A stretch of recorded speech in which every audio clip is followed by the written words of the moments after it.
دوستو جیسے کہ آپ جانتے ہیں ہم اپنی زندگی میں رول ماڈلز بنانے کی کوشش ضرور کرتے ہیں۔ مردوں اور عورتوں میں مختلف رول ماڈلز پائے جاتے ہیں اور اکثر و بیشتر ہم مشہور لوگوں کو رول ماڈل بناتے ہیں۔ آج میں آپ کو ہم بہنوں کے لیے، ہم خواتین کے لیے ایک رول ماڈل پیش کر رہی ہوں، اور میری خواہش ہے کہ ہر لڑکی، ہر مسلمان عورت اس رول ماڈل کے مطابق ڈھل جائے۔ اگر ایسا ہو جائے تو ہمارا معاشرہ چین اور سکون کا گہوارہ بن جائے۔ تو چلیے آئیے ویڈیو کا آغاز کرتے ہیں۔ دور نبی صلی اللہ علیہ وسلم کی فیمیل سپیکر جابر بن عبداللہ رضی اللہ عنہ کہتے ہیں، ہم چند ساتھی آپ صلی اللہ علیہ وسلم کی خدمت اقدس میں حاضر تھے۔ اچانک ایک عورت آتی ہے اور کہتی ہے کہ اگر آپ اجازت دیں تو میں عورتوں کے بہاف میں یہ چند گزارشات آپ کے سامنے رکھنا چاہتی ہوں۔ وہ تقریر کا آغاز کرتی ہیں اور صحابہ اور آپ صلی اللہ علیہ وسلم ہمتن گوش ہو کر ان کی تقریر سننے لگتے ہیں۔ گو ان کے عربی زبان کی فصاحت و بلاغت میں کہے گئے الفاظ کا ہو بہو ترجمہ ناممکن ہے، لیکن میں آج ان کی گفتگو کا خلاصہ آپ کے سامنے پیش کر رہی ہوں۔ انہوں نے کچھ یوں فرمایا، اے اللہ کے رسول، آپ پر میرے ماں باپ قربان ہوں۔ آپ مرد و عورتوں سب کی طرف رسول بنا کر بھیجے گئے اور ہم سب دل و جان سے آپ پر ایمان لائے۔ اس کے باوجود ہم عورتوں کی ایکٹیویٹیز محدود ہیں، لیکن پھر بھی ہم عورتیں آپ مردوں کے گھروں کی ستون ہیں، یعنی بنیادی رکن ہیں۔ آپ کی جنسی خواہشات اور اولاد دونوں کا بوجھ ہم اٹھاتے ہیں، اور آپ مردوں کو ہم پر مختلف اعتبار سے فضیلت دی گئی ہے۔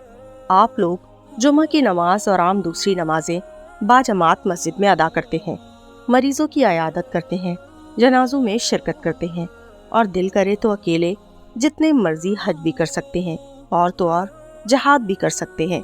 اور یہ بات بھی یاد رکھیں، جب ایک شخص چاہے وہ حاجی ہو، عمرہ کرنے والا ہو یا مجاہد ہو، تو ہم عورتیں ہی اس کے پیچھے اس کے مال اور اس کی اولاد کی دیکھ بھال کرتی ہیں۔ کیا ہم عورتیں آپ کے اس بھاری اجر و ثواب میں شراکت دار نہیں ہیں؟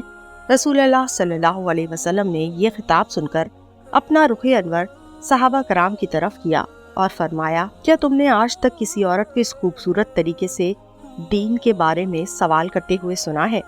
گویا رسول اللہ صلی اللہ علیہ وسلم کو اس عورت کا حسن سوال پسند آیا۔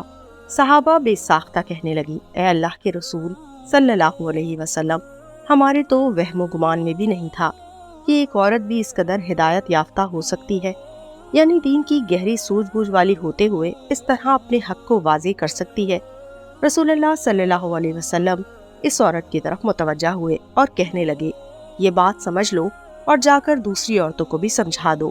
ایک عورت جو اپنے خاوند کے ساتھ اچھی طریقے سے رہتی ہے، اس کی خوشی میں خوش رہتی ہے اور اس کے ساتھ اس کے معاملات میں کوآپریٹ کرتی ہے، وہ گویا ان تمام معاملات کو جو تم نے اوپر ذکر کیے ہیں ان میں برابر کی شریک ہے۔ یہ سن کر وہ عورت اللہ اکبر کی صدائیں لگاتی ہوئی خوشی خوشی واپس چلی گئی۔ کیا آپ جانتے ہیں وہ عورت کون ہے؟ تو میرے پیارے ناظرین، خواتین و حضرات، یہ عورت سیدہ اسماء بنت یزید الانصاریہ رضی اللہ عنہا تھی، جن کو خطیبۃ النساء بھی کہا جاتا ہے۔ یہ نہایت وسیع اللسان عورت تھی اور اکثر رسول اللہ صلی اللہ علیہ وسلم کے پاس عورتوں کے مسائل دریافت کرنے کے لیے آیا کرتی تھیں۔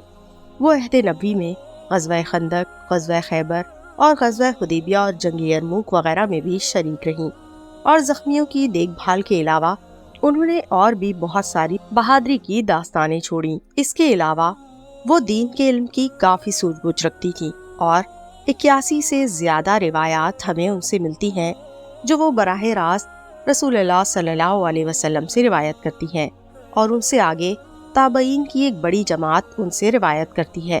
آج کل کی عورتوں کے لیے سیدہ اسماء بنت یزید نہ صرف ایک بہترین رول ماڈل ہیں، بلکہ ان کی عزم و ہمت اور دین کے معاملے میں بلا جھجک گفتار سے ایک عورت کے لیے بہت کچھ سیکھنے کو ہے۔ ہمیں چاہیے کہ اپنا رول ماڈل آج کل کی ماڈلز اور یہ مختلف طرح کے لوگوں کو بنانے کے بجائے اس طرح کے لوگوں کو بنائیں، اور اپنی بیٹیوں کو اور خود کو اس سانچے میں ڈھالنے کی کوشش کریں، تاکہ ہمیں وہ سب کچھ ملے جو حقیقتاً ایک مسلمان عورت کو ملنا چاہیے، دنیا میں بھی اور آخرت میں بھی۔ میری دعا ہے کہ اللہ تعالیٰ مجھے اور آپ کو عمل کی توفیق عطا فرمائے، آمین ثم آمین۔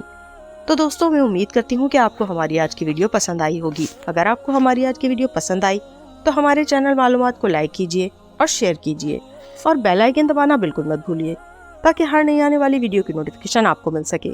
اللہ حافظ۔